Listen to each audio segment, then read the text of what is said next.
היום נעשה עוד עניין שיש בו מתמטיקה, אבל החלטתי שהיא חשובה בכל זאת. אחרי זה אני חושב יהיה קצת מנוחה, אני מקווה שאני לא over promising, אפשר יהיה לדבר קצת בלי הרבה משוואות. וחוץ מזה, שבוע שעבר, לא בשבוע, פעם הקודמת, עשינו את כל 3 דוגמאות של ענייני אנטרופיה וטמפרטורה שלילית, כל מיני דברים מוזרים כאלה, שכאמור לא מופיעים בזוסקין, ובתמורה אני מדלג על בערך הרצאה, אולי הרצאה וחצי של זוסקין, מי שרוצה שילך לראות אותה.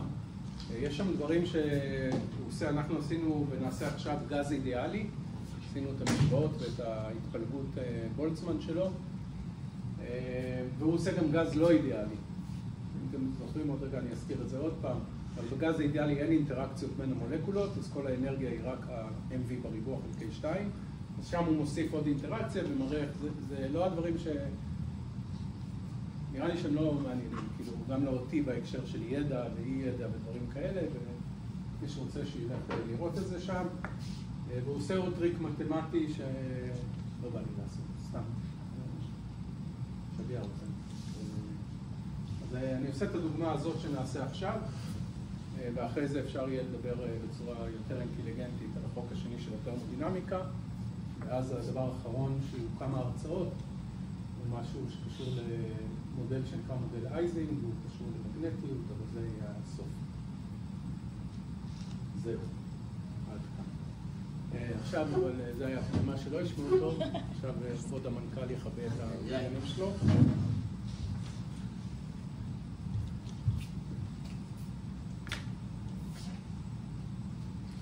אוקיי, אם אתם זוכרים, שיזכור את עצמו. האנטרופיה מוגדרה כמינוס סכום על ההסתברויות, כפול הלוג של ההסתברויות. ואז חישבנו כל מיני דברים כמו פונקציית החלוקה, שהייתה סכום על E בחזקת I מינוס בטא EI. תזכיר מה זה פונקציית החלוקה? מה? פונקציות, עשינו, אתם זוכרים, עשינו למקסם משהו עם 2 אילוצים. נכון. קראנו להם אלפא ובטא בהתחלה, ואחרי זה הגדרנו את Z כמשהו אחד חלקי כל מיני, והוא היה מין קבוע כזה, הוא יצא לנו בחישוב הדבר הזה. אבל למה זה נקרא פונקציית חלוקה? סיבות. לא קשור לחלוקה? לא לתוכנית החלוקה של ישראל ופלסטין, וגם לא ל... לא חשוב, זה לא משנה, תחשבו על זה כשם ולא כשום דבר אחר. ולמרות שזה קבוע שהגיע מהאילוצים של זה, גילינו שיש לו הרבה עוצמה ושהרבה מאוד דברים מוגדרים כלוגים של פונקציית החלוקה וכל מיני דברים. ונעשה עכשיו עוד אחד כזה, ועשינו את זה ספציפית, כאילו זו הייתה תוצאה גנרית, עם EI כשהמערכת יש לה כל מיני אנרגיות. וכשעשינו גז אידיאלי, פשוט אמרנו שהאנרגיה של גז אידיאלי זה פשוט אוסף כל MV בריבוע חלקי 2 של כל אחד מהחלקיקים במערכת שלנו, כי אין קשר בין החלקיקים, כל אחד בפני עצמו, האנרגיה שלו לאנרגיה הקינטית שלו. זה מה שעשינו. היום אני רוצה לדבר על מה זה לחץ של גז אידיאלי, לחץ בתוך קופסה, ואיך הוא מוצג. זה חשוב כשלעצמו לראות את המשוואה שיוצאת על הלחץ, אבל אני מזכיר עוד פעם, הדבר שאותי מעניין, וברמה מסוימת גם את זוסקין, אבל נדמה לי שאותי וטלי יותר זוסקין,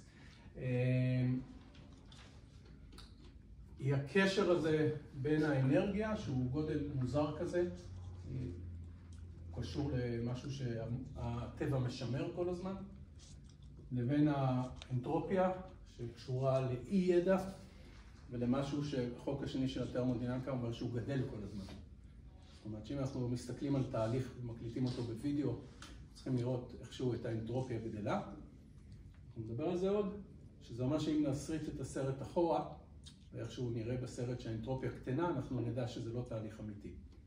ולכן האנטרופיה קשורה לחץ הזמן, וזה שאנחנו רואים את הזמן רק מתקדם, כי יש לה רק כיוון אחד. מה שלא נכון על האנרגיה, אין לה כיוונים, היא נשמרת כל הזמן, קדימה ואחורה בזמן, האנרגיה היא אותו דבר. וזה קשור עוד פעם, לשתי שכבות שונות של מה זה מכניקה סטטיסטית. האחת, שהיא המוקדמת יותר בזמן כרונולוגי, זה העובדה שבולצמן מצליח לקחת תורה שלמה של חום במנועי קיטור, ולהראות שאפשר לעשות לה רדוקציה למכניקה של ניוטון, רק עם אטומים מאוד קטנים בפנים, שזה הישג מדהים. יש איתו בעיות, וכזכור, בולצמן היה מוטרד עד כדי כך שהוא הרג את עצמו, מזה וכנראה מאוד דברים. אבל המישור השני שהוא היותר מודרני וקשור למאה ה-20, וכמו שזוסקינד אומר, הוא כנראה גם הפוסט מודרני, של מה יקרה בעתיד בפיזיקה.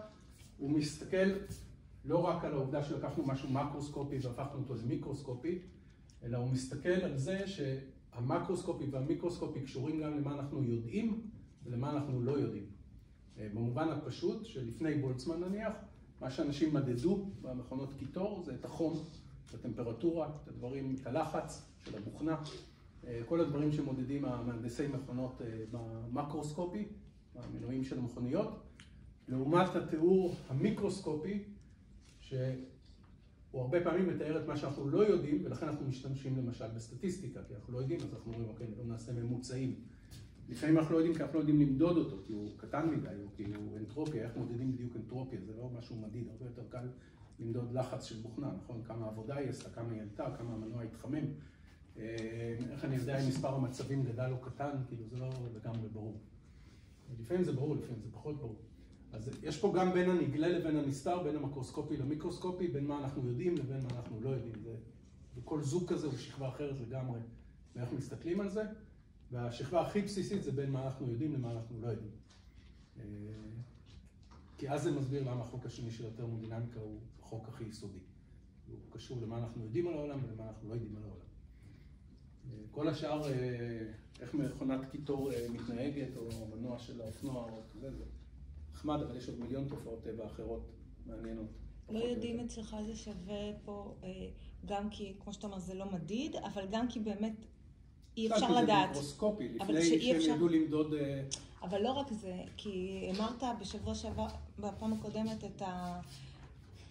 את הידע והאנרגיה, נכון? חוסר ידע וזה, נכון.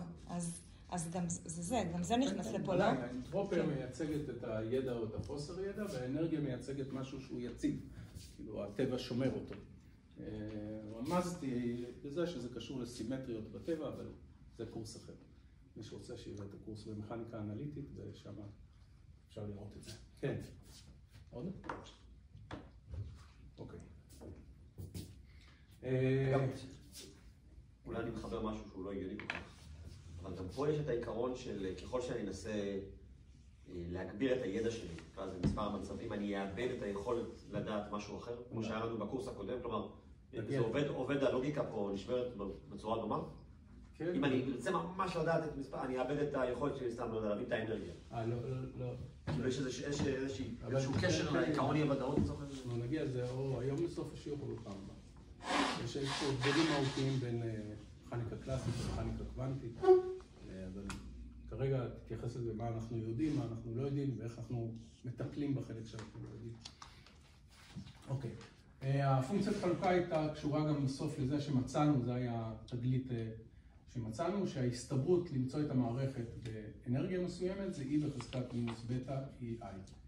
זה אתם זוכרים, ככל שאנחנו הולכים לאנרגיות יותר גבוהות, אז אנחנו מקבלים את הירידה הזאת, והבטא הוא הפרמטר ששולט כמה מהר זה יורד, ואמרנו גם שבטא גילינו שהוא 1 חלקי הטמפרטורה.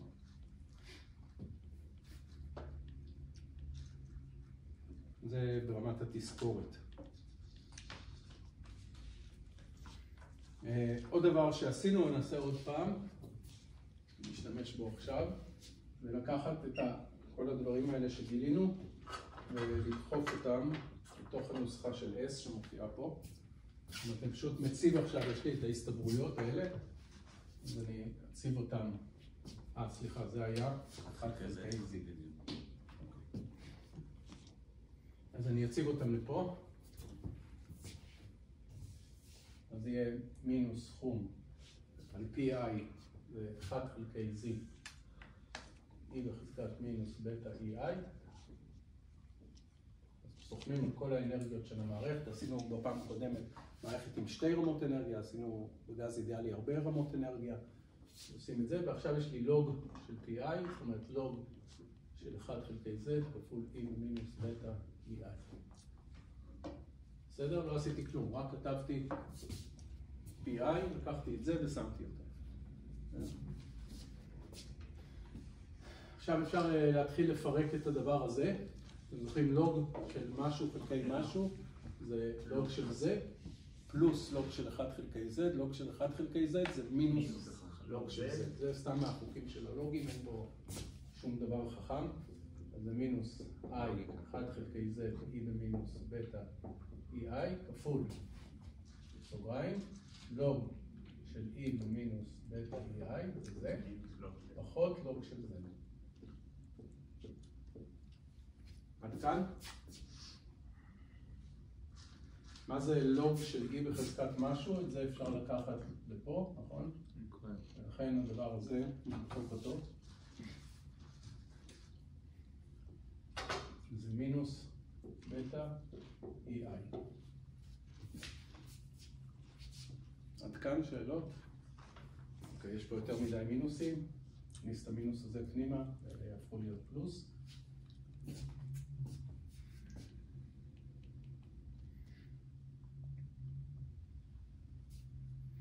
אוקיי, Z הוא קבוע, נכון? אנחנו יכולים להוציא אותו 1 חלקי Z. אבל אז יש לי, מה נשאר לי בפנים? סכום על I, E במינוס בטא EI. כפול מה שיש פה בסוגריים. מה זה? Z. יפה. אז יש לי Z חלקי Z. אז זה נעלם, ונשארתי עם בטא EI ועוד לוג של Z.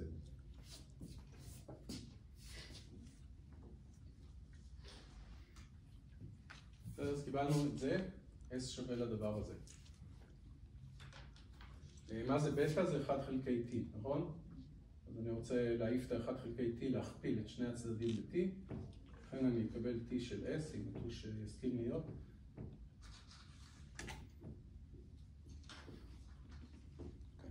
E, לא EI. EI. לא יכול להיות, זה לא תלוי בעין בודד.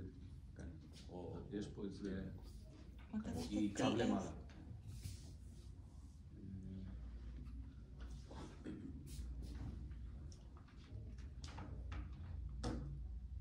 כן, כן, נכון. למה? סליחה, אני אעשה פה צד אחד מהר מדי. לכן גם טעיתי. אל תעשו צעדים מהרים מדי. פה מה יש לנו? יש לנו PEI כפול ההסתברות ל-EI. תזכרו, כשיש לנו גודל מסוים ואנחנו מכפילים בהסתברות לגודל, אנחנו מקבלים את הגודל הממוצע. נכון? זה היה תמיד. סליחה. צריך להחליף טושים, תקווה להכי טוב יותר. קופסה שלמה. אוקיי. עכשיו מה אני רוצה? אני רוצה להראות מזה. אני מעביר את האנטרופיה לצד שני. אני מעביר את האנטרופיה לפה, היא מקבלת מינוס, את זה אני מעביר לצד השני, היא מקבלת T, לא בזה. אלגברה לא היה פה שום חוכמה, חוץ מחוקי לוגים והגדרות.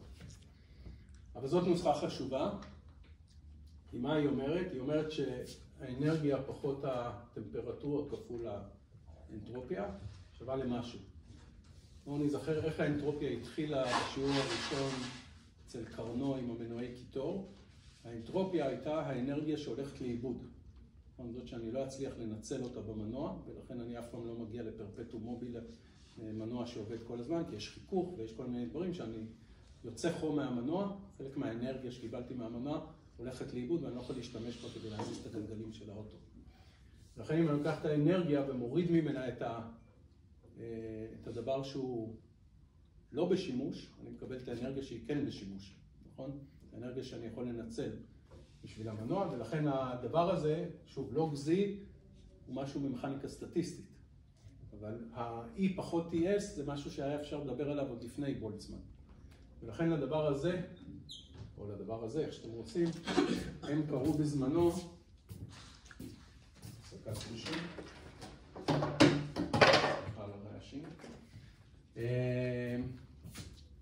לזה קראו האנרגיה החופשית, וואו, איזה טוש, של הלמהולץ. הלמהולץ זה איש כמובן.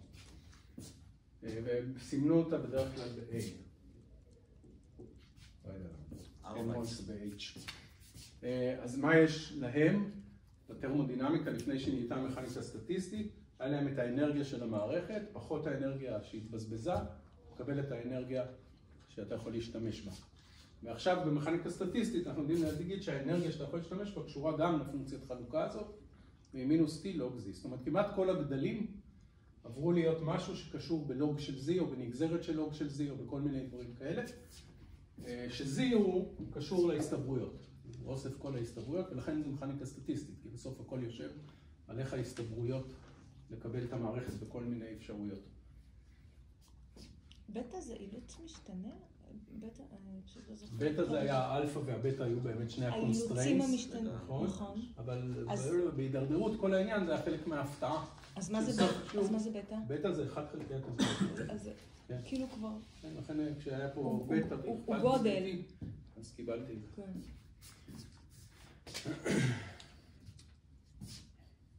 אוקיי. עכשיו המטרה שלנו היא להגיד מה זה לחץ של גז, ששוב, בטרמודינמיקה ידעו לעשות את זה, ואנחנו נעשה את זה עכשיו גם. ובשביל זה אנחנו צריכים לעשות את הטריק המתמטי שנעשה, שהוא טריק מתמטי כדרכו, אבל יש לו גם לדעתי משמעות מעניינת בהקשר הראשוני של בין הידוע ללא ידוע, בין המקרוסקופי למיקרוסקופי. והוא קשור לזה שבאופן, זה קורה המון בטרמודינמיקה, לכן רציתי לעשות את זה בכל זאת. בזה היה מעורב גם מקסוול הרבה מאוד בהיסטוריה. איכשהו בפיזיקה בהרבה מקומות הגדלים מגיעים בזוגות, מכל מיני סיבות, כמו בתיבת נוח. וגם בטרמודינמיקה מגיעים בזוגות, שיש ביניהם קשר, ואפשר לסדר אותם בזוגות גם קצת אחרת. ואנחנו, כאילו, יש לנו את האנרגיה והאנטרופיה שדיברנו עליהם, ושני הדברים הבאים שנרצה לדבר עליהם זה הווליום, הנפח של הגז, אנחנו מדברים עליו בקופסה נניח, זה הווליום, ויש טמפרטורה מסוימת לגז. שני אלה זה כמובן הגדלים המקרוסקופיים, הנגלים, שאנחנו יודעים איך למדוד אותם בפשטות, ושני אלה הגדלים שאני אוהב לקרוא להם קשורים לידע. הידע שלי שהעולם יציב, והידע שלי שהעולם לא יציב. זה גם, כאילו, זה גם ידע על מה זה המערכת הזאת בכלל, איך קצת... נכון, ושוב, בגלל שלא עשינו, לא כולם פה עשו את הקורס מכניקה אנליטית, אם היו עושים, הייתי אומר, אי הסימטריה של הטבע. זה גם משהו קבוע, כי הוא סימטרי, אבל מאמר מוסדר. אבל בכל מקרה, אלה המקרוסקופים המדידים, אלה המוזרים של הפיזיקאים, שלא היית הולך ברחוב ונתקל באנרגיה, אם לא היו מסבירים לך מה זה, בטח לא באנטרופיה. ומייצגים מימדים נסתרים יותר. עכשיו אני יכול לשחק עם זה, הם קשורים ביניהם כמובן, אנחנו יודעים שהאנטרופיה קשורה לטמפרטורה, כי ההסתברויות קשורות ל-E בחזקת מינוס בטא, ובטא זה טמפרטורה. בטח כשאני מגדיל את הנפח של המערכת יש יותר מצבים, אז האנטרופיה משתנה, כל חלקיק יכול להיות לא רק פה, הוא גם יכול פתאום להיות פה אם אני משחרר את הנפח. אז אפשר להסתכל על זה כל הזמן כפונקציות, על ה-E אני יכול להסתכל כפונקציה של T ו-V, ועל ה-S, ואני יכול לשחק בין הפרמטרים השונים, על מי אני מסתכל כפונקציה של מי. וברגע שאני מסתכל על פונקציות כאלה, אני יכול להתחיל לשחק כל מיני משחקים. אתם זוכרים את זה כשאמרנו שיש לנו פונקציה של שני משתנים, X ו-Y, והיה לנו F של X ו-Y, זה אומר שלכל נקודה על הציר X ועל הציר Y, אני נותן איזה ערך מספרי, וזה מייצר איזה מין יריעה כזאת, כמו סדין כזה שפרוס מעל המרחב, שאומר בכל נקודה מה הערך של F. זאת אומרת, בנקודה X שווה 3 ו-Y שווה 4, הפונקציה מקבלת ערך 7.5. ועכשיו גם אמרנו שאפשר לגזור את הפונקציה, זאת אומרת, אם אני רוצה לדעת איך הסדין הזה מקופף פה ואיך הוא יורד או עולה בנקודה מסוימת, אז אם אני רוצה לעשות את השינוי ב-F בנקודה מסוימת, אני עושה df ו-dx, dx, ועוד df ו-dy, dy. זה מה שמרכיב את השינוי ב-F, זה שינוי מסוים ב-x, ולראות כמה f משתנה בכיוון x, שינוי מסוים ב-y, כמה f משתנה בכיוון y, אני מחבר אותם, אני מקבל את השינוי בכל כיוון שאני רוצה. ועכשיו שוב, אם אני קובע את e כפונקציה של t ו-v, אני פשוט שם פה e, פה t, פה v, זה אותו דבר. עכשיו, למה פה אני כותב d ופה אני כותב את הדבר המוזר הזה? בין השאר כדי להזכיר לעצמי, אם פתאום יופיע לי רק הביטוי הזה, שזאת פונקציה שקשורה לשני משתנים, לא רק לאחד, אלא שיש עוד אחד שמתחבא שם. לכן תכף אנחנו נתחיל להשתמש, לפעמים אני אכתוב גם df ל-dx, כדי להזכיר לעצמי עוד יותר, ב-y קבוע. כשאני שם את הקו הזה וכותב y, זה אומר אני רוצה לגזור את הפונקציה לפי פרמטר מסוים, ואני דואג שהפרמטר השני יישאר קבוע.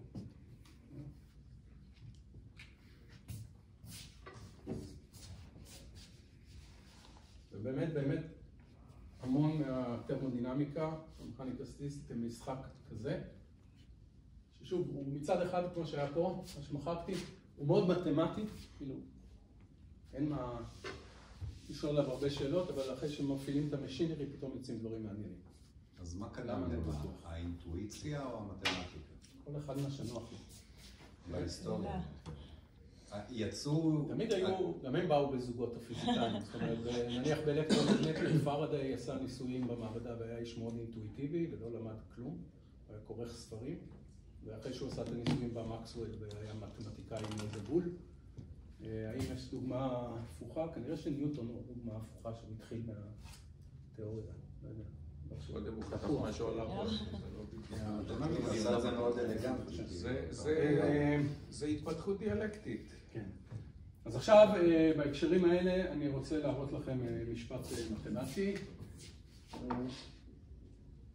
שוב, אם אני מסתכל על האנרגיה פונקציה של שני אלה, ובגלל שאני יודע שיש גם קשר בין האנרגיה לבין האנטרופיה, אם אני רוצה לראות איך האנרגיה משתנה כשהנפח של הקופסה של הגז משתנה, אבל אני רוצה לעשות את זה ככה שמספר המצבים לא ישתנה, תכף נדבר מה זה אומר. שוב, זה רק מתמטיקה, תכף אני אוכיח את זה, אבל מי שלא רוצה יכול לישון או לקחת לעצמו קפה. זה נחמד, אבל הנה, אתה רואה, זה למשל עניין של רופאים. אני חושב שזה נחמד, יכול להיות שהרבה אנשים יחשבו שזה לא נחמד. אוקיי. שוב, זה משפט באינפי, כאילו בנגזרות, זה לא משפט בטרמודינמיקה. אבל זה קשר בין שתי דברים, זה פונקציה של T ו-V וזה פונקציה של T ו-V, אבל יש גם קשר ביניהם. והמשפט אומר שאם אני רוצה לדעת איך האנרגיה השתנה כפונקציה של הנפח, באנטרופיה קבועה, אני צריך לגזור את האנרגיה לפי הנפח בטמפרטורה קבועה, ואז לגזור את האנרגיה לפי האנטרופיה, whatever that means, בטמפרטורה קבועה, ואת זה, ואז את האנטרופיה לפי הנפח, גם בטמפרטורה. זאת אומרת, הפכתי מ-S קבוע ל-T'ים קבועים. מה? יש לי טעות? אני חושב שבמכפלה, הרכיב השמאלי צריך להיות בווליום קבוע. אבל זה לא... לא, אי אפשר. שוב, כשאני אומר T קבוע, זה אומר שכשאני אגזור עוד מעט, כל מקום שיהיה T הוא קבוע, אז אין לו נגזרת, הוא 0, אני מתייחס אליו כקבוע. בואו נצייר את זה רגע. אולי זה קצת יותר מובן. יש לי אנרגיה ויש לי S. גם ביניהם יש תלויות. כי S הוא, אתם זוכרים, הוא P לוג P, ב-P מופיע למעלה האנרגיה. אז גם הם תלויים אחד בשניהם, כל אחד מהם הוא פונקציה. אני יכול לכתוב אותו כפונקציה של שני הפרמטרים הגדולים, כאילו הגלויים. עכשיו, יש קווים, יש פה E כפונקציה של S, יש לפעמים קו שהוא קו שבו S שווה 4, קבוע. זהו?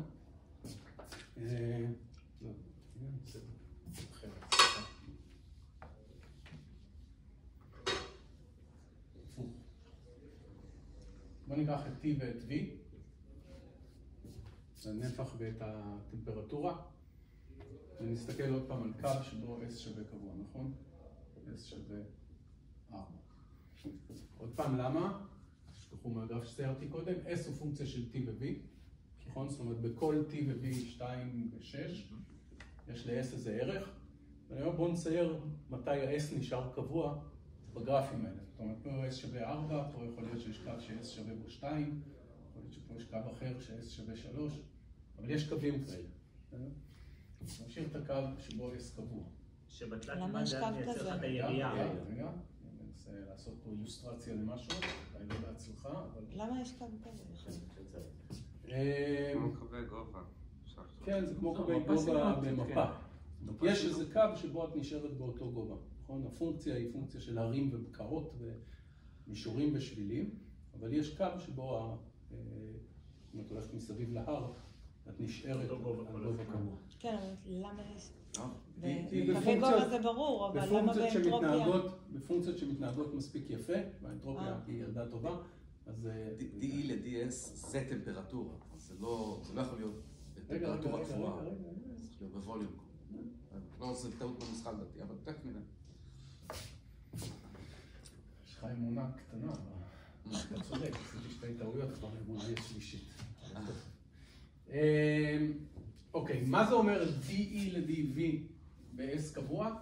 זה אומר, אני רוצה לדעת איך האנרגיה משתנה כפונקציה של V, אבל כשאני הולך על הקו שבו S קבוע. זאת אומרת, פה יש גם, מכיוון ש-E הוא גם פונקציה של T ו-V, אז פה יש E מסוים, נקרא לו E1, ופה יש E2.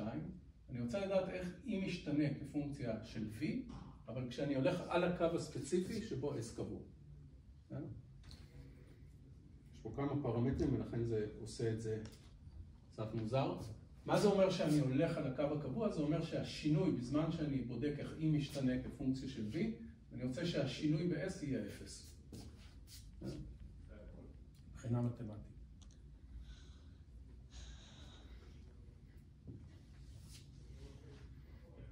נשאלתי למה יש קו כזה וזה לא נקודות, עוד פעם. למה אתה מניח שיש קו כזה? ככה, בסדר? לא, אני לא יכול להסביר, אבל ככה, כי זה פונקציה חמודה וחביבה. כאילו, למה הערים שלנו, כשאתה הולכת לטייל בנויים ככה שיש את אותו גול? למה הם אני לא מבינה את האנלוגיה, מה זה קשור לערים? למה, עוד פעם, למה זה לא אוסף? למה זה לא אוסף של דברים, למה זה קו? ההר הוא בדיוק פונקציה של שני משתנים.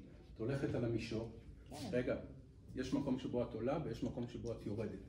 עכשיו את יכולה לשאול אותי, אבל מי אמר שההר, אני יכול להקיף אותו באותו גובה? למה לא, בכל מקום שאני לא מסתכל, אני קופץ 2 קומות ויורד 4 קומות למטה? כי זה לא אפשרי פיזיקלית. למה זה לא אפשרי פיזיקלית? זה כן אפשרי, כאילו... כי ההר לא יכול להיות באוויר, אבל... כי ההר לא יכול להיות באוויר, אבל פה... גם האנטרופיה לא יכולה להיות באוויר. באמת, מסיבות של רציפות... ככה זה גם תשובה, לא, בסדר. אם הפונקציה רציפה וחלקה, אז חייב להיות קו כזה. אבל הנה, את רואה, דיוויד אומר את זה יותר נכון, אבל אתה צריך לפתוח בקורס באינפי, כדי להסביר מה זה פונקציה רציפה וחלקה. כאילו, מה זה חלקה? כאילו, סמוד? כאילו... לא, לא, אינטגרל שלם. אבל S מתנגד מספיק יפה שזה יהיה ככה. אני מעדיף לקרוא זה ילדה טובה במקום פונקציה רציפה וחלקה. אוקיי. מה אנחנו יודעים מפה על כל פונקציה שבעולם? היא פונקציה של T ו-V, מה שאמרתי קודם, עכשיו אני אעשה בפועל. אני יודע שהשינוי ב-E זה dE ל-dV ב-T קבוע כפול dV, ועוד dE ל-dt ו-V קבוע dt. זה נכון לכל פונקציה, זה בדיוק מה שכתוב פה, רק במקום x ו-y החלפתי את זה ל-V ו-t. עד כאן. ואני יודע שאני רוצה בסוף להגיע לדבר הזה, אז אני כבר מחלק ב-dv, לכן יצא לי ש-dE ל-dv שווה ל-dE ל-dv ל-t, ועוד dE ל-dt.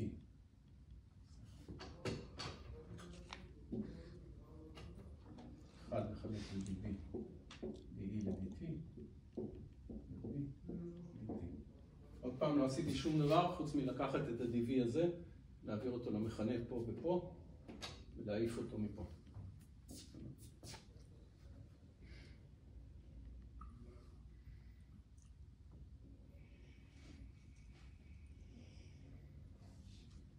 שאלות?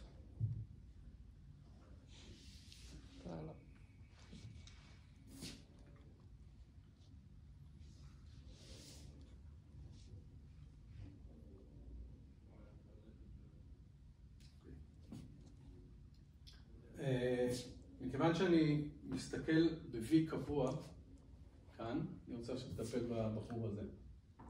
אוקיי? זה עוד דבר אחד. ה-DV הזה, נשים אותו פה, ביחד. כלום, היה לי 1 חלקי DV כפול DT, אוקיי, כאן אני רוצה לראות איך E משתנה כש-T משתנה ב-V קבוע.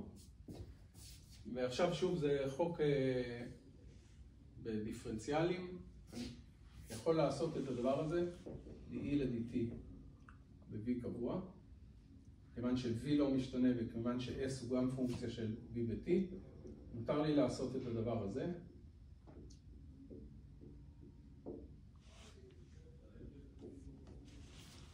אוקיי? מה עשיתי פה? אמרתי, במקום לבדוק איך E משתנה כש-T משתנה, אני אבדוק איך E משתנה כש-S משתנה, ואז S משתנה כש-T משתנה. מכיוון שה-V נשאר קבוע, הוא לא... זה כאילו אני הולך פה רק בכיוון X, ו-Y לא משתנה בכלל. כבר פאוזה קטנה, לכן אני מחברת, זה נורא מבלבל. יש פה המון DE ל-DD, ומתחלפים ולא רואים פה כלום, וזה נראה בלגן שלם. אבל הוא כולו מתמטי כמו להחליף צדדים במשוואות. אבל מה אתה רוצה להראות בעצם? תכף, עוד לא הראיתי את זה. לא, קודם כל מה שאני רוצה להראות, אני רוצה להראות את זה, וזה יעזור לי אחר כך לדברים אחרים. לכן אמרתי פה שמי שרוצה יכול להכין קפה, ועד שנגמור להוכיח את זה, אז הוא צריך לחזור. פעם החלטתי להכין חובבי המתמטיקה.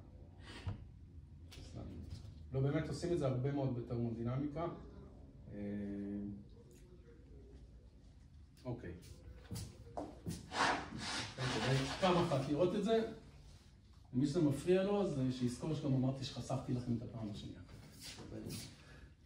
אז עוסקים בזה. אוקיי, ds שווה ל-0, נכון? זה כל מה שאמרנו, אנחנו רוצים לראות איך זה משתנה כש-s הוא קבוע. ובינתיים לא כתבנו ש-s הוא קבוע.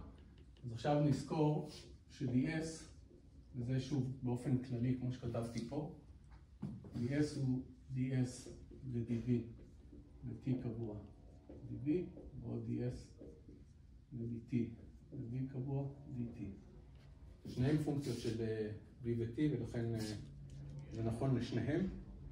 ומכיוון שזה שווה ל-0, אז עכשיו אני יכול להעביר את אחד מהם לצד השני, ולקבל ש-ds ו-dv ו-t קבוע dv שווה למינוס ds ו-dt ו-v קבוע dt. עכשיו כמו שם אני רוצה לחלק, אז ds ל-dv ו-t קבוע שווה למינוס ds ו-t ו-v קבוע dt ו-dv.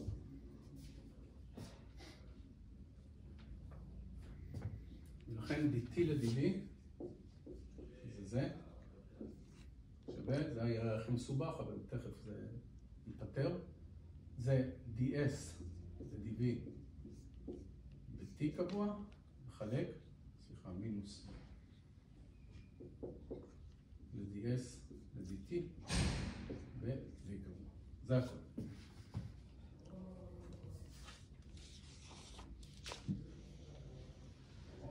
איפה על האינסטגרם? וכל זה מדבר על איך דברים משתנים כפונקציה אחת של השני. אבל עכשיו יש לי dt ל-dv. רואים אותו פה? כן. ותכף אני אכניס אותו לפה, אבל שימו לב מה קורה בו. הוא גם, פה יש שני ביטויים כבר, נכון? זה הדבר הזה, זה שני ביטויים. ויש לי dt ל-dv שהוא גם שני ביטויים. אחד במונה ואחד במכנה. מה יש במכנה? ds ל-dt ב-v קבוע. מה יש פה? ds ל-dt ב-v קבוע. אז יהיו לנו 4 ביטויים, אבל תכף אחד מהם, 2 מהם הולכים להצטמצם. ולכן אנחנו נשאר, הולך לפה, de ל-dv שווה ל-de ל-t קבוע, ועוד יש לנו פה את ה-t, אבל זה בעצם מינוס. עכשיו אני מעתיק את הדבר המחורמן הזה, ds ל-dv ל-t קבוע, ds ל-dt ל-v קבוע, ועכשיו נוסיף את הדבר הזה, שהוא שני אלה. DE ל-DS ב-V קבוע, כפול DS ל-DT ב-V קבוע, וכמובטח, זה וזה אותו דבר, ולכן הם מתבטלים. לכן נשארנו עם מה? עם DE, סליחה, זה ב-S קבוע. DE ל-DV ב-T, פחות DE ל-DS ב-V, כפול DS ל-DV ב-T. אוקיי. אנחנו חיים בשלום עד עכשיו? אם אנחנו חיים בשלום, אז... כן, רק החלפנו באמת את T ו-V. כן, כמו שאמרת. כנראה שאדיר צודק. DE ל-DS זה T. אז כן. צריך להיות בזה כזה.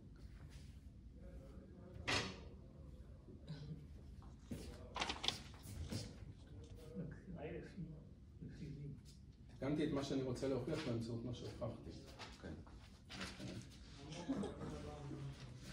משהו לא מסתדר. כן. האם הגיע זמננו להפסקה? 5 דקות. יאללה, קחו הפסקה ואדיר 8 דקות. ילחיץ אותי. DE ל-DS ב-V זה T. כן, כן, אבל תכף... צעד קטן וסיימת. 10 דקות הפסקה. הלך לישון צריך להתעורר. כאילו, יש לנו את זה והוכחנו את זה ואדיר צדק. אבל אדיר צדק פעמיים, כאילו הייתי צריך לעשות את זה מוקדם יותר ואז הייתי רואה. אם ה-V הוא קבוע, DE ל-DS, כמו שאתם זוכרים, זה בדיוק הטמפרטורה. שם איירון אותו, לכן אפשר לשים פה את הטמפרטורה פשוט. אוקיי. למה זה מעניין? עכשיו בואו נדבר על לחץ. בדרך כלל זה הסרטוט שמסרטטים, בוכנה בתוך נפח מסוים. אוקיי? אתה יכול לתמלל את זה רגע? את מה? כאילו, אם אני רוצה הגענו לדעת לנוסחה, איך אתה אומר האנרגיה- זה יפה, עכשיו תסביר מה אם אני זה. רוצה לדעת איך האנרגיה משתנה כפונקציה של הנפח, של שינוי בנפח, אם תכף הבוכנה תזוז והנפח ישתנה, אני ארצי ואכניס אותה, הנפח של הקופסה ישתנה, בפנים יש גז, אני רוצה לדעת איך האנרגיה של החלקיקים בפנים משתנה, שזה משתנה. אני רוצה לעשות את זה עם אנטרופיה שלא משתנה כשאני מזיז את הבוכנה, תכף נגיד מה זה אומר. אז יש לי נוסחה שאומרת שאם את זה אני רוצה לחשב, אני יכול במקום זה לחשב איך האנרגיה משתנה כפונקציה של שינוי בנפח. כשהטמפרטורה נשמרת גבוהה, במקום כשהאנטרופיה נשמרת גבוהה, אתם כבר יכולים, אני חושב, להבין שעדיף לי את זה, כי להגיד אם הטמפרטורה נשארת גבוהה יותר קל לי, אני שם מתחום ואני רואה שהיא נשארת גבוהה מאשר לשאול את עצמי. אבל אז אני צריך להפחית מזה את הטמפרטורה כפול איך משתנה האנטרופיה כשמשנים את הנפח. זה מה שזה. יש לי שתי חלופות, או לחשב את זה, או לחשב את שניהם. אוקיי. עכשיו כמה מושגים בסיסיים על נפח ועל לחץ. אז אתם יודעים שהמושג הבסיסי במכניקה של ניוטון זה F שהוא כוח. מה זה כוח? זה דבר שהפעלתי עכשיו על הדבר הזה. כמה אני מתעייף מלהפעיל את הכוח הזה, כמה אנרגיה אני משקיע בו, אז זה תלוי בכמה זמן אני מפעיל אותו, נכון? לאורך איזה דרך אני דוחף אותו, אני יכול קצת ואני יכול הרבה, וזה יהיה יותר אנרגיה או פחות. ולכן העבודה שאנחנו עושים היא מוגדרת ככוח כפול הדרך. ככל שאני דוחף אותו לדרך יותר ארוכה, יהיה לי יותר אנרגיה עבודה, לזה קוראים עבודה. זו הדרך שדחפתי. והלחץ באופן הבסיסי הוא הכוח ליחידת שטח. זאת אומרת, אם פה אני מפעיל כוח, כל הדבר הזה, הלחץ הוא הדבר הזה שאני מפעיל פה. במקום להגיד שאני מפעיל על כל הבוכנה, אני רוצה לדעת כמה אני מפעיל פר יחידת שטח. אז זה כאילו התמונה המקרוסקופית של הדבר הזה. והתמונה המכניקה סטטיסטית של הדבר הזה היא שיש פה הרבה כדורים קטנים של ביליארד, והלחץ הוא כמה פעמים הם דופקים על הבוכנה ומזיזים אותה לשם. זה הלחץ שהגז מפעיל על הבוכנה. עכשיו אנחנו רוצים לחשב אותו במונחים של מכניקה סטטיסטית. זה המטרה, ותכף תראו שהדבר הזה עוזר לנו. אוקיי, מה יהיה התהליך? זה גם אמרנו ממש בפתיחה של השיעור הראשון. אם האנרגיה של המולקולות פה דוחפת את הבוכנה, אז היא מפעילה עליה כוח, כלומר הן גם מתעייפות, מעבירים את חלק מהאנרגיה שלהן אל הבוכנה, ולכן ה-DE יהיה שווה למינוס DW. העבודה שאני עושה על הבוכנה זה האנרגיה שאני מאבד מהמערכת שלי. וזה יהיה שווה למינוס F dx, וזה יהיה שווה למינוס הכוח, מפה אפשר לראות הוא P, הלחץ כפול השטח של הבוכנה, זה השטח של הבוכנה, כפול dx. רגע, הכוח קבוע? כן. כוח, אני רואה אותו כממוצע, תכף נדבר על זה. מה זה A dx? זה השטח של הבוכנה כפול כמה הזזתי אותה. זה השינוי בנפח. נכון? וגם את זה אני יכול לכתוב מינוס P dV. ולכן אני רואה שאם אני רוצה לדעת מה הלחץ, אני צריך לקבל מינוס dE ו-dV. בסדר? אוקיי. עכשיו הערה אחת שגם היא תמיד מבלבלת, כמו כל ההזדגגות עיניים הכללית שמוכיחים את הסוג של הדברים האלה. לכן עשיתי את זה, כי עשיתי פעם אחת לכתוב את זה, וגם אז טעיתי.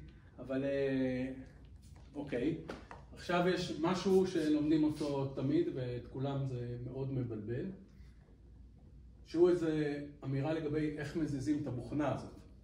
תמיד כשמזיזים בוכנות, צריך לעשות את זה לאט ובזהירות. באיזה מובנים של הלאט והזהירות? בשני מובנים. אחד, אם עושים את זה נורא מהר, למשל אם אני אמשוך את הבוכנה נורא מהר, אף מולקולה לא תפגע בה. היא יותר מהירה ממהירות המולקולות, הם כולם ירדפו אחריה, אבל היא לא תהיה, ולכן החישוב שלי לא נכון. וגם להפך, אם אני דוחף אותה פנימה מאוד מאוד מהר, נהיים כל מיני מערבולות וגלי לחץ ותופעות הרבה יותר מסובכות מבחינה מתמטית, אז כאילו בואו נעשה לאט ובזהירות. וחוץ מהלאט והזהירות, עוד דבר שהוא חשוב זה שאני לא רוצה שלמשל יהיה פה חיכוך מאוד גדול, כי אז הרבה מהאנרגיה תלך לחום, או כל דבר אחר שיכול לייצר מעברי חום החוצה, כי אז הנוסחה הזאת לא תהיה יותר נכונה. לדבר הזה שאומר תעשה את זה לאט ובלי לאבד חום, הפיזיקאים קוראים תהליך אדיאבטי. זה שווה לאט בלי אובדן חום. אובדן חום כאילו מחוץ לבוכנה. אין חילוף אנרגיה עם הסביבה. כן. ואפשר להראות שבתהליך אדיאבטי, אני לא אראה את זה פה, אבל אפשר להראות שבתהליך אדיאבטי S האנטרופיה נשארת קבועה. שוב, האנרגיות של המצבים השונים לא בהכרח נשארות קבועות, אבל אפשר להראות שהאנטרופיה נשארת קבועה.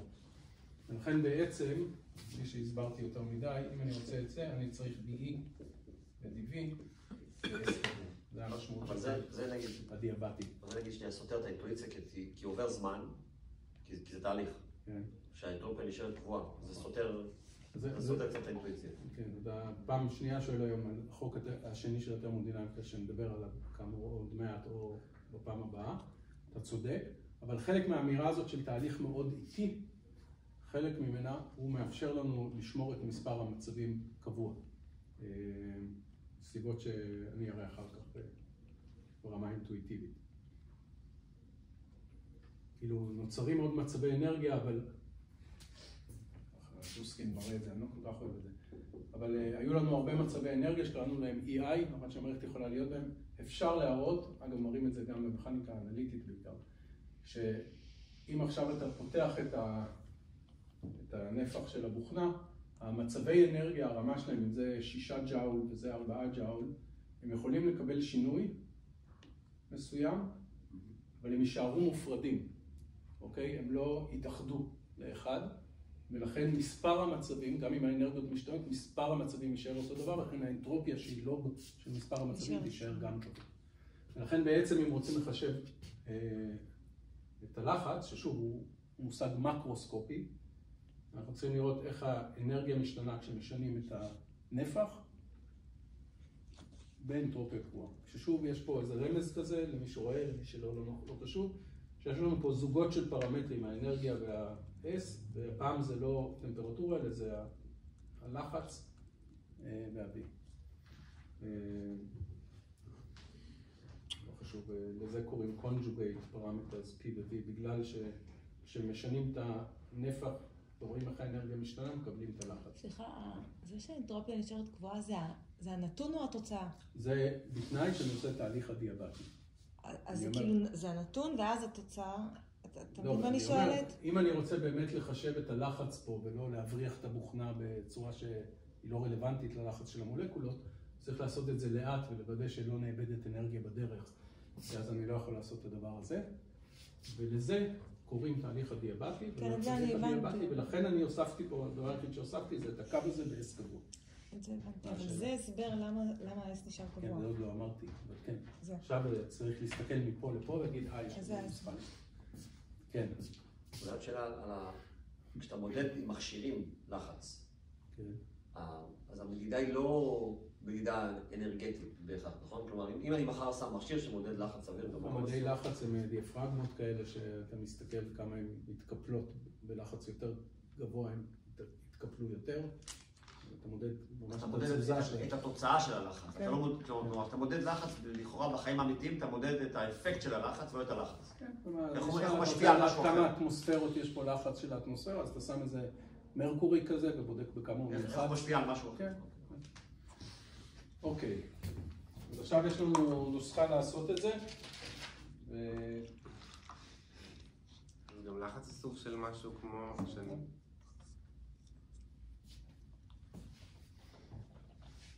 אוקיי, עוד צעד אחד שאפשר לעשות עכשיו מהדבר שכתוב פה למעלה, כמו שהחלפנו הדבר הזה ב-T, אז עכשיו אפשר לעשות עוד צעד אחד ולהגיד שזה שווה, איפה בא לי המינוס פה?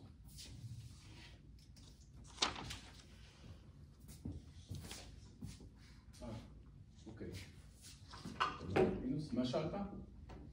שגם לחץ סוג של משהו שאני לא באמת נתקל בו ביום יום, כאילו כמו נפח או טמפרטורה, אלא הוא מידע. נכון, זה נכון. הוא לא כל כך מקרוסקופי כמו הווליום והטמפרטורה שמרגישים אותם פנומנולוגית בעין או באצבע, ולכן הוא נקרא conjugate. וזה כאילו עכשיו להיכנס לדקויות קצת שאני לא בטוח שאני רוצה. אוקיי, אבל P הוא המינוס של הדבר הזה, ולכן צריך לכתוב מינוס DE ב-V ב-T פלוס PTS ב-T. עכשיו, תכף אני אראה לכם שזה שווה למינוס D ל-DV של E פחות TS ב-T קבוע. למה? את המעבר הזה אני רוצה רגע להסביר. אם אני גוזר את E לפי V ב-T קבוע זה, אין פה משהו להסביר. עכשיו אני רוצה לגזור את הביטוי הזה לפי V, נכון? ב-T קבוע. כיוון ש-T קבוע, אז אני לא צריך לגזור אותו, הוא מספר, ולכן אני יכול להוציא אותו החוצה, לקבל מינוס מינוס, T הוא קבוע, נשאר לי D ל-DV של S, שזה זה. בסדר? בזכות ה-T קבוע, אני לא גוזר את זה כמו מכפלה, אלא ה-T הוא קבוע, אפשר להוציא אותו החוצה. התחלנו את השיעור, ולזה קראנו A. נכון? זה האנרגיה החופשית של המולץ. לכן קיבלנו שזה מינוס D ל-DA ל-DB ב-T קבוע. ואנחנו יודעים עכשיו ממכניקה סטטיסטית שזה T לוג Z. זה מינוס גם, נכון? כן. נדמה לי שזה מינוס, ואת ה-T אפשר להוציא החוצה, כי עוד פעם זה היה הכל ב-T קבוע.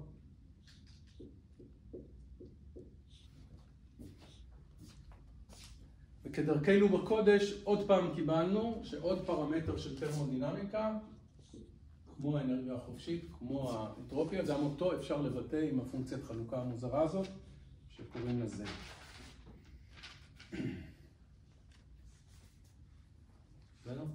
ועכשיו נעשה את מה שעשינו קודם, אנחנו יודעים מה זה Z, בגז חופשי עשינו את זה, בגז אידיאלי. נעשה את מה שעשינו כבר כחזרה ונמצא את P, ובזה יסתיים החלק המתמטי של השיעור. כמה זמן נשאר לנו אחריו? מה השעה? 2 דקות. אוקיי, עכשיו אני מזכיר לכם משהו, אני מקווה שתזכרו, אבל Z הוא סכום על I, E במינוס בטא EI. צריך לסכם על כל האנרגיות. שעשינו גז אידיאלי, מי שלא זוכר שיחזור לגז האידיאלי. אז בעצם אמרנו ש-Z, בגלל שבגז אידיאלי אמרנו יש מקום של מולקולה ויש מהירות שלה. נכון, צריך להגיד את כל האפשרויות למקומות ולתנע. זה ייתן לי ביחד את מצבי האנרגיה. אז עשינו משהו שהיה נראה ככה. E במינוס בטא, E בריבוע חלקי 2. כשתחזרו תראו את זה שם. שעוד פעם, האנרגיה עכשיו בגז אידיאלי היא פשוט MV בריבוע חלקי 2. התנע הוא MV, אז אפשר לכתוב את זה V בריבוע חלקי 2. ואני צריך לסכם, כמו ה-I פה, על כל המצבים האפשריים של האנרגיה, שהם המצבים של ה-P ושל ה-X. אבל מכיוון שבגז אידיאלי, וזה נכון רק לגז אידיאלי, האנרגיה היא תלויה רק ב-P, אז אמרנו שהאינטגרל על כל המקומות שהחלקיק יכול להיות בהם בתוך הקופסה, זה פשוט יוצא V, הנפח של הקופסה, ואת זה השארנו dP היא במינוס בטא E בריבוע חלקי 2M. ומכיוון שיש לנו N חלקיקים בקופסה, זה יצא לנו V בחזקת N. חזרה, מי שלא זוכר, שיחזור להסתכל על זה שם.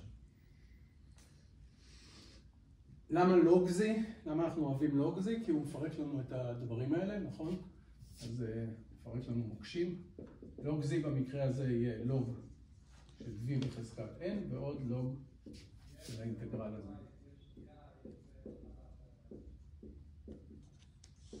עכשיו הפרדנו בגלל הלוג, ומה אנחנו יודעים שאנחנו רוצים? אנחנו רוצים נגזרת של הלוג הזה לפי הנפח.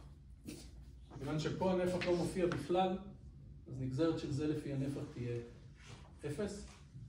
ונשאר לנו לגזור את זה. זאת אומרת, אנחנו רוצים D ל-dV של P יהיה שווה T כפול D ל-dV של לוג V בחזקת N, שהוא כזכור N לוג V, נכון? N הוא מספר קבוע, הוא מספר המולקולות שיש לי בתוך ה...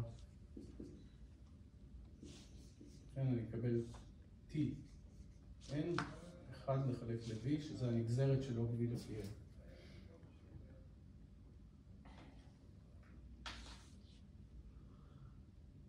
או במילים אחרות, הלחץ כפול הנפח שווה לטמפרטורה כפול N. מי שזוכר את זה מהתיכון, אז היה פה גם איזה K בולצמן או NRT. מי שזוכר, לזה קוראים משוואת המצב של גז אידיאלי, שאומרת מה הקשר בין איך משנים את הנפח לבין הלחץ, פונקציה של הטמפרטורה. ככל שהטמפרטורה יותר גבוהה, המולקולות נעות יותר מהר ולכן יהיה יותר לחץ וכו' וכו'.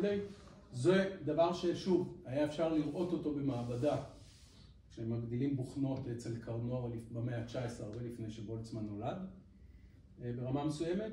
ואנחנו גזרנו את כל העסק הזה, בשביל זה עשינו את כל הטור הזה, גזרנו את זה עוד פעם במכניקה סטטיסטית, מהסתברויות ופונקציית חלוקה, וקיבלנו את אותה תוצאה. אז שוב, למי שלא ראה את זה אף פעם זה יכול לעניין, כשהלחץ גדל הנפח קטן באותה טמפרטורה, לא חשוב. אבל הדבר היותר מעניין, ששוב, בולצמן מצליח להוכיח שבאמצעות שיקולים סטטיסטיים של מולקולות בתוך גז אידיאלי, הוא מצליח לקבל את מה שמוכר כנוסחה טרמודינמית של גז אידיאלי. מה שצריך לשכנע אתכם שוב, שהרעיון הזה, שאת כל החום אפשר להסביר כהרבה מולקולות עם אנרגיות שונות, ששוב כל הרעיון התחיל, אתם זוכרים, עם משפט אחד פשוט, אנחנו נמצא את המערכת במצב שיש לו את ההסתברות הכי גבוהה, לכן עשינו מקסום, לכן הוספנו את האלפא והבטא, לכן יצא לנו ה-Z. ממשפט אחד, באמת מרעיון אחד, עם די הרבה מתמטיקה אחריו, אבל באמת ברמה העקרונית העמוקה, החידוש של בולצמן הוא המשפט הבודד ההוא, ומאותו רגע כל מתמטיקאי היה עושה את זה. כאילו, אוקיי, טחנו קצת, עשינו נגזרות, עשינו זה, אמרנו משפט אחד על הסתברויות של מולקולות ויצא לנו תרמודינמיקה. בסדר? סליחה, מאיפה הגיע ה-N? מה? ה-N, איך הוא הגיע פתאום? כי האינטגרל הזה הוא על כל החלקיקים, למצבים של כל החלקיקים. אז N זה כל האפשרויות? עוד פעם, אנחנו רוצים, סליחה, כאן זה היה צריך להיות, יש לנו את הסכום על כל האנרגיות האפשריות, כל אנרגיה של קופסה היא המון חלקיקים שלכל אחד מהם יש מהירות. אז אין פה זה מספר מצבים? זה מה שקוראים הכימאים מולים, נכון? כמה... יש גז... שאלות עד כאן?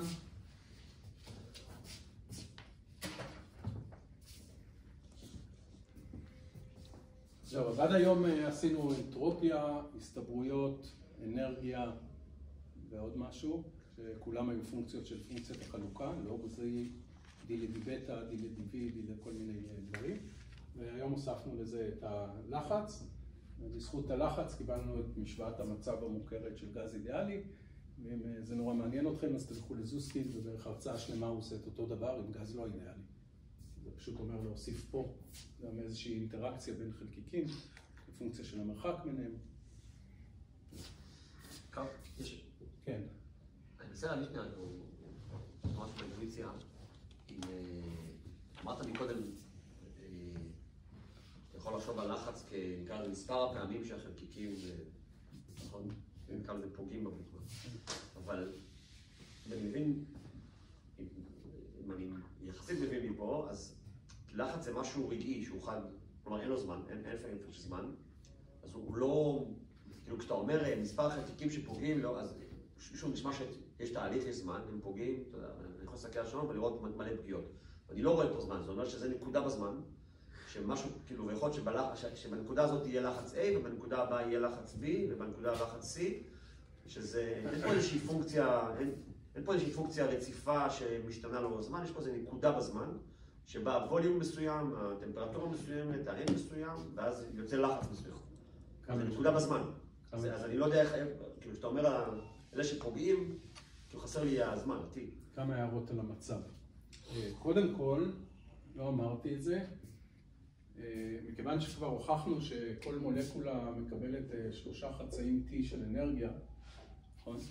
אז היינו יכולים ממש לחשוב על המוכנה ועל הקופסה, ולהגיד, אוקיי, יש פה שטח A, ויש לי N מולקולות עם מהירות, עם אנרגיה ממוצעת כזאת, ופשוט ממש לחשב את הדפיקות הקטנות שלהם על המוכנה, ולאסוף אותם לפי הצפיפות של המולקולות, והיה יוצא לנו אותו דבר. אבל עשינו את זה בדרך שהיא הרבה יותר כללית, מה שקיבלנו פה עם הלוג Z, הוא נכון לא רק לגז אידיאלי עם 3 חצאים T, אלא הוא נוסחה כללית ל-P שווה למשהו של לוג Z בכל מערכת, שאתה יודע את הרמות אנרגיה של המערכת של השתי רמות שעשינו, החור השחור, מה שאתה רוצה. אוקיי, זה הערה אחת. הערה שנייה, אני אמרתי כל הזמן החישוב שלנו היה על dx, נכון? אני מזיז את זה קצת. פה נכנס הזמן. ה-dx הזה מסתיר בתוכו dt. זה מה שהיה חסר. אוקיי. והיה לי עוד משהו להגיד? לא זוכר. היה לי לא זוכר. אוקיי, ריציתי אותך. תודה. לא, הנה קיבלתי מה שרציתי.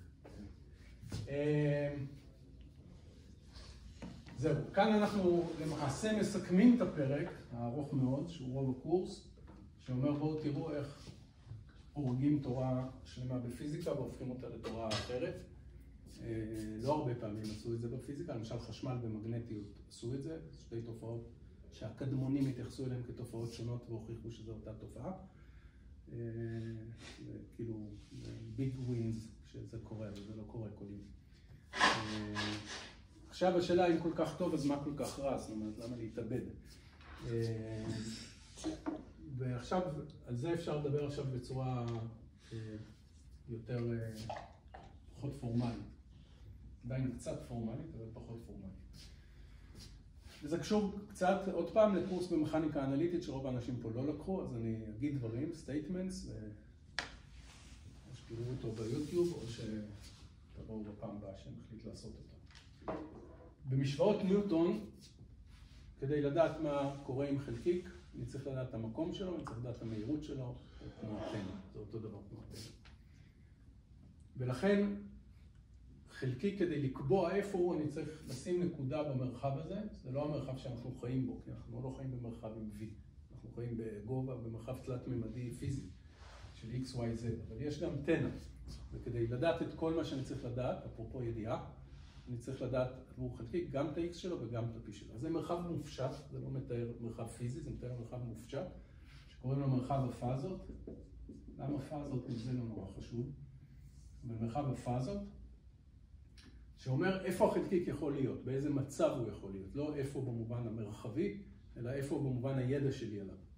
אז אם אני יודע עליו את כל מה שצריך לדעת, זה מתאר מרחב חד-ממדי, כאילו מסילה בכיוון X, שאני יכול להיות עליה בכל המקומות X, ואני יכול להיות עם כל המהירויות, 2 מטר לשנייה קדימה, 2 מטר לשנייה אחורה, ואני מוגבל. אם יהיו לי שני ממדים, אז יהיה לי איפה אני ב-X, איפה אני ב-Y, ומה המהירות שלי בכיוון X, ומה המהירות שלי בכיוון Y. זה כבר מרחב פאזות 4 ממדי. לא יכול לצייר אותו, אז אני מצייר את החד-ממדי. אם אנחנו 20 איש, ואנחנו במרחב תלת-ממדי, אז אני צריך להגיד כל אחד איפה הוא נמצא ב-X, Y ו-Z, באורך, ברוחב ובגובה, מה המהירות שלו ב-X, Y ו-Z, זאת אומרת 6 מספרים לכל בן אדם כפול 20 איש, אז יש לי מרחב 120 ממדי, כדי לתאר את כל האופציות של איפה כולנו נמצאים. גם את זה אני יודע לצייר. אז נתחיל משני ממדים.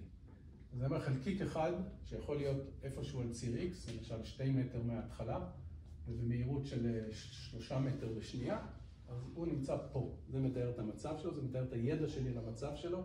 עשינו את זה גם בהתחלת הקורס, וזה מתאר ידע ודאי עליו. יודע את כל מה שצריך לדעת עליו, נגמר הסיפור, ולכן הנפח פה של נקודה הוא באמת, מספר המצבים פה, הנפח הוא 1, ולוג של 1, שזה האנטרופיה, שווה ל-0. אין בורות, אני יודע הכל, ולכן האנטרופיה שווה ל-0. מה האנטרופיה המקסימלית, שאני לא יודע כלום? זה הנפח של כל המרחב הזה, נכון? של המרחב פאזות, ואז האנרגיה המקסימלית תהיה לוג של כל הדבר הזה. אם אני סוגר את החלקיק בקופסה בין הנקודה 0 לנקודה 3, ואני אומר שלא יכולה להיות לו מהירות גבוהה ממשהו, למה לא? כי הרבה מהירות, הרבה אנרגיה. אין לי אנרגיה אינסופית, יש לי איזה משהו שהצלחתי לחמם אותו, אז אני גובל אותו גם ב-P וגם ב-X, אז זה יהיה עכשיו הנפח של האפשרויות של איפה הוא יכול להיות, והאנטרופיה המקסימלית של חלקיק בתוך קופסה כזאת תהיה לוג של P.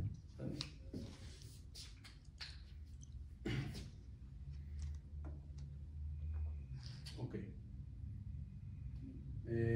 אז זה קופסה שמגבילה אותו במציאות עצמה, נכון? חלקיק הוא לא יכול להיות בשום מקום אחר. לכן לפעמים אני קורא לזה אנטרופיה אנתולוגית, כדי לסבך את המושגים עוד יותר, אבל זה אומר שזה בעולם עצמו, האילוץ הוא בעולם עצמו, ולכן האנטרופיה היא מוגבלת. ויש מצב שאני אצייר אותו כעיגול, שבו אני לא יודע, כאילו המכשירי המדידה שלי לא מספיק טובים, אני לא יודע אם החלקיק פה או פה או פה, ואז אני קורא לזה אנטרופיה אפיסטמולוגית. אני לא יודע.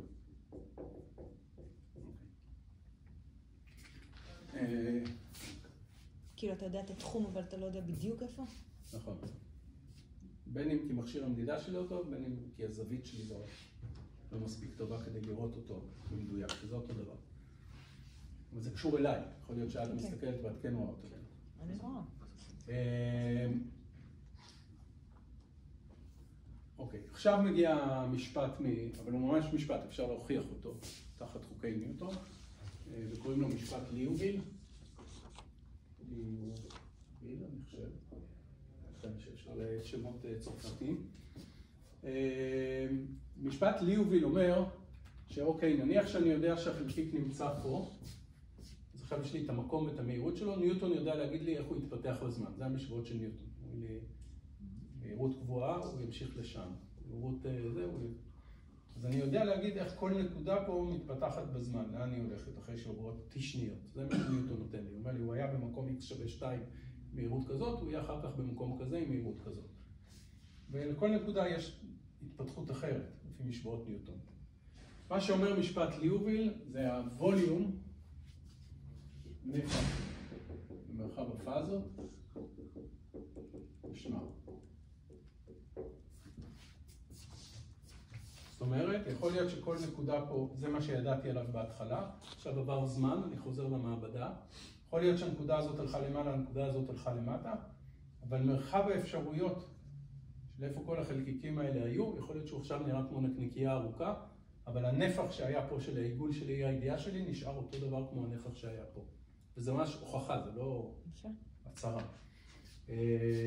וזה קשור לחוקי ניוטון. זאת אומרת, אם אתה מקבל את חוקי ניוטון, זה נכון, אגב, זה נשמע גם במכניקת הקוונטים, שם זה לא משתנה. ושוב, זה סטייטמנט, שלא תמיד במכניקה ילמדו אתכם אותו ככה, אבל זה סטייטמנט על הידיעה שלי. זה מה שזוסקינד קורא, מכיוון שהוא שייך לפוסט-מודרני, קורא לזה חוק שימור הידע. הוא קורא לזה החוק המינוס אחד של הטרמודינמיקה, כאילו עוד לפני, עוד יותר בסיסי מהחוק השני.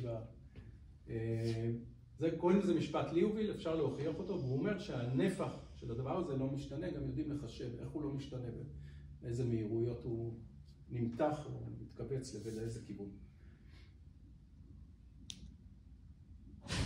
שמרחב הפאזות מוגדר על ידי מה?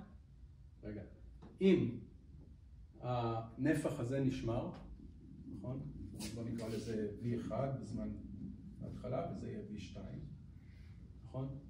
אז משפט ליוביל אומר שלא חשוב מתי תגיע, V1 שווה ל-V2, ולכן גם לוג V1 שווה ללוג V2, ולכן גם S1 שווה ל-S2. תמיד. נכון? וזה נכון על חלקיק ניוטוניאני, מתנהג לפי חוקי ניוטון. עכשיו באו אנשים ואמרו, רגע, בולצמן, מה אתה רוצה לספר לנו? שכל הטרמודינמיקה, אתה יכול להסביר אותה לפי חוקי ניוטון? לא יכול להיות. כי בטרמודינמיקה אנחנו יודעים דלטה S גדול שווה מ-0, זאת אומרת, לפעמים הוא נשאר אותו דבר, כמו בתהליך הדיאבטי, אבל על פי רוב הוא גדל. אז אם אתה רוצה לספר לנו שאתה מעמיד את האנטרופיה, שהיא מושג טרמודינמי, על המושגים של ניוטון, לא יכול להיות. יש לנו משפט ליוביל, ובאמת הוא משפט כמו 3 זוויות במשולש שוות 180 מעלות. איך? לא יכול להיות. וזה הטריד אותם עד מאוד מאוד מאוד. וזה גם קשור, עכשיו עוד פעם, לאנרגיה ולאנטרופיה שדיברנו עליהם קודם במובן העמוק של המילה. כי אנרגיה נשמרת לאורך הזמן. וגם היה נראה שהנפח של מרחב הפאזות נשמר לאורך זמן. ולכן בפיזיקה של ניוטון, הכל הוא הפיך. זאת אומרת, איך שלא תסתכל על התמונה מפה לפה, מפה לפה, הנפח נשמר. ולכן אתה יכול להריץ את הכדורי ביליארד, מקים את זה והולכים ככה, או להריץ את הסרט הפוך, ושניהם יצייתו לחוקי ניוטון. ואתה לא יכול לדעת אם הסרט רץ קדימה או אחורה, מה נכון ומה לא נכון. לא, תסריט אותי הולך ככה, או תסריט אותי הולך ככה, שניהם אני יכול. אתה לא יודע מזה שהסריטו לך את הסרט, מה כיוון הזמן. לעומת זאת, בטרמודינמיקה, שהם חשבו עליה כתיאוריה נפרדת, בחום קורה זה. לכן, אם אתה איכשהו יכול לצלם את האנטרופיה, ואתה רואה סרט שבו האנטרופיה גדלה, הוא סרט נכון, ואם אתה רואה סרט שבו האנטרופיה קטנה, הוא הולך אחורה בזמן, הוא סרט אחורה. ושוב, אתם רואים שאחרי כל האינטגרלים והנגזרות החלקיות והטריקים וההתבלבלויות וזה, בסוף השאלה היא שאלה נורא פשוטה. כאילו, אוקיי, הראת לי שאתה מצליח להשיג את כל החוקים של גז אידיאלי באמצעות השטויות שלך עם מולקולות ואטומים וממוצעים ומקסום של אפשרויות, אבל בבייסיק של הבייסיק אתה טועה. לא יכול להיות. רוצים לפתור את זה היום או פעם הבאה? מה השעה? יש לך עוד 9 דקות. 20 דקות. אוקיי. להלן הפתרון.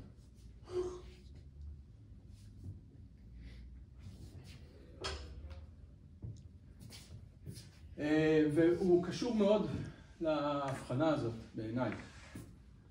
והתשובה אומרת, אנחנו עכשיו מדברים רק קלאסית, לא שום קוונטים, שום דבר. בין אונתולוגיה לאפיסטמולוגיה אתה ההבחנה? כן. אונתולוגית, ניוטון צודק. זאת אומרת, כל נקודה או כל אוסף של נקודות מתחלפות בזמן והנפח שלהם נשמר.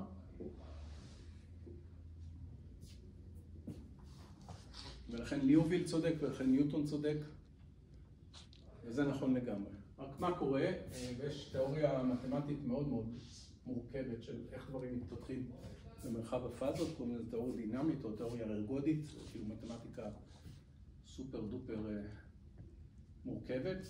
בחלק מהמערכות, מה שקוראים מערכות כאוטיות, כשאתה לוקח שני מצבים דומים, אבל שוב, הרזולוציה שלך לא מאפשרת לך להבחין ביניהם, הם מאוד קרובים, אבל הם עדיין שונים. במערכות כאוטיות הם התפתחו בזמן למקומות אחרים. הם התפתחו אחרת. בדרך כלל כשאתה במערכת רגילה ואתה קרוב, אז אוקיי, זה הולך לפה, זה הולך לידו. אבל במערכות כאוטיות, מה מבחין ביניהם זה שאלה גם מאוד מסובכת, מה עושה מערכת כאוטית ומה לא. זה קשור ליציבות שלה. הנה מערכת לא כאוטית, יש לך כדור בתוך בור, אתה מזיז אותו, הוא כמעט כאילו יזוז והוא יחזור למקום. הנה מערכת כן כאוטית, זאת אומרת מאוד לא יציבה. אתה שם את הכדור הזה טיפה שמאלה, הוא נופל לפה. במרחב הזאת הוא הולך שמאלה. אתה שם אותו טיפה לימינה, הוא נופל לפה. הוא הולך בכלל לעולם אחר. הוא נוסע לרמת גן, הוא נוסע לפתח תקווה. עוד 10 ימים הם יהיו בכלל במקומות אחרים, לפי חוקי ניוטון. ועדיין, ליוביל אומר, גם אם הולכים למקומות רחוקים, הם משאירים את הנפח, זה יהיה מאוד דק. ובסוף מה שנוצר לך זה מין משהו כזה, זאת אומרת, הנקודות האלה מתפזרות ממש ממש ממש על חבל מאוד מאוד מאוד דק, נתח כזה דק, ואפילו אם תיתן לזה עוד קצת זמן, אז ייווצרו צורות כאלה. זאת אומרת, שתי נקודות מאוד קרובות על המיתר, התחילו ללכת גם למקומות אחרים. ואז מה שקורה, זה שהרזולוציה שלנו, זה עוד פעם חוזר לאפיסטמולוגיה, במקרה הזה, ומהר מאוד הרזולוציה שלי היא כזאת, של המכשיר מדידה שלי. אני לא יודע להבחין בין הנקודה הזאת, הן קרובות מדי, מבחינתי זו אותה נקודה. לכן כשאני הולך לחשב את הנפח של הדבר הזה, אני מכסה אותו בעיגולים כאלה, מה שהפיזיקאים קוראים קורס גריינינג, קורס במובן שבאמת אין לי רזולוציה מלאה. אני חייב לחסות את זה בעיגולים כאלה, ואז אני מקבל שהנפח באדום גדול מהנפח V2 שהוא שווה ל-V1, שהוא שווה ל-V3, ולכן הלוג גדל. זאת אומרת, העובדה שהאנטרופיה גדלה היא עובדה סטטיסטית שקשורה למה אני יודע על המערכת וכמה אני יודע עליה, וככל שהזמן עובר אני יודע עליה פחות בגלל הרזולוציה של המכשירים שלי, ולכן האנטרופיה שלי הולכת וגדלה. גם כאן אפשר לדבר על הקורס גריינינג הזה הרבה מאוד, ויש עליו באמת הרבה מאוד מתמטיקה, של איך זה נראה ולמה. אבל זה מה שמציל לאחר מותו את בולצמן, מהסתירה הפנימית הזאת, שאם אתה רוצה להעמיד את הטרמודינמיקה למכניקה סטטיסטית, אתה מקבל פעם אחת מניוטון ומליוביל, שהאנטרופיה צריכה להישאר כל הזמן אותו דבר, כמו האנרגיה, ומטרמודינמיקה אתה מקבל שהאנטרופיה עולה. אבל זה אומר שלא שאנחנו לא יכולים למדוד, זה אומר שאי אפשר למדוד. יש הבדל. יש את המדוד, כתוכל להגיד, אנחנו לא יכולים למדוד, או סתם לא פיתחנו תיאוריה, או לא יודע מה. כאילו מה שזה, בשביל שזה יהיה נכון, זה צריך להיות בהגדרה שאי אפשר. כלומר, צריך להיות חוק שאומר שאי אפשר למדוד ברזולוציה נמוכה יותר, כי אחרת נגלה שאולי אנחנו טועים. כן, אז יש לזה שתי תשובות, זה משפט הסיום להיום. התשובה הראשונה היא תשובה שניוטון היה נותן לך, שהיא קשורה לחשבון אינפיניטיסימלי ולמה זה אין סוף רצף. שאין לך אף פעם מכשיר מדידה, לעולם לא יהיה לך, כי הרצף מאפשר לך ללכת לרזולוציות יותר ויותר ויותר נמוכות עד אין סוף. יש לך פלנקס. והמכשיר שלך, אף פעם, אין אף מכשיר שאנחנו מכירים במציאות, וגם לא יהיה. אתה יכול לשפר רזולוציה, אבל לא עד אין סוף. כמו שאתה לא יכול לספור עד אין סוף. אתה לא יכול לשפר רזולוציה עד אין סוף. אתה יכול לספור עד 200 מיליארד, אבל אתה לא יכול עד אין סוף. ולכן תמיד, לא חשוב איזה מכשיר תמציא, בעיקרון, מכיוון שהמרחב פאזות הוא רציף, תמיד יהיה לך בעיית רזולוציה, ולכן האנטרופיה תעלה. זו תשובה אחת, והיא קשורה לרזולוציה, למכשירי מדידה, ואיך אנחנו יודעים את העולם, ומה אנחנו לא יכולים לעשות בעולם. תשובה השנייה היא תשובה של מכניקת הקוונטים, ששם קורה משהו אחר, שהוא נוסף על מה שאמרתי, הוא לא משנה את הרזולוציה של מכשירי המדידה, אבל הוא מוסיף עוד עיקרון, אנחנו לא לומדים קוונטים, אבל לא אסביר מאיפה הוא מגיע, שהוא באמת אומר שמכיוון שיש עיקרון אי ודאות בין P ל-X, אתה לא יכול לדעת את זה ברמה מלאה, במציאות עצמה. לא במה שאני, במה שקראתי פה האונתולוגיה. הוא מוסיף לך מרכיב של אי ודאות שקשור לדברים המוזרים של המציאות במכניקת הקוונטים, שגם מוסיפה לך אנטרופיה בהקשר הזה, אבל זה נהיה הרבה יותר בסופו. זה שניוטון צודק בעצם. ניוטון צודק. שוב, בולצמן חייב שניוטון יהיה צודק כדי להוריד את הטרמודינמיקה. זה שהאנטרופיה זה חוסר ידע שלנו. אבל ניוטון לא צודק, יש מכניקת הקוונטים. אבל זה טריק. מה? לא, אני אומר, זה כאילו... לא מכניקה, זה כאילו אתה עושה... בהקשר שבין טרמודינמיקה, אם אתה רוצה להעמיד את הטרמודינמיקה למכניקה, אתה חייב שהמכניקה תהיה צודקת. רק שהמכניקה הניוטוניאנית היא לא נכונה, אלא המכניקה הקוונטית היא נכונה, ועדיין משפט ליוביל נשמר. לכן זוסקין רואה בו משפט מאוד מאוד עמוק. גם זה נכון לגבי כל הטרמודינמיקה שיושבת על יסודות חדשים של מכניקה קוונטית? כאילו פיתחו את כל הנוסחאות מחדש בשביל שזה יתאים לצורך העניין? לא, פיתחו את הנוסחאות ואז ראו שזה מתקיים. זה כאמור עניין נורא עמוק, אם זה לא יתקיים אנחנו במצב גרוע מאוד, מכל מיני סיבות. כמה זמן אחרי שהוא יתאבד הבינו שהוא צודק? common knowledge בשביל לעשות את זה מעניין אומר ששנה, ב-1905 איינשטיין הוכיח את מה שהוא הוכיח. הוא התאבד ב-1904 ואיינשטיין מצא את מה שצריך למצוא. קיבל את ההתאבדות הזו.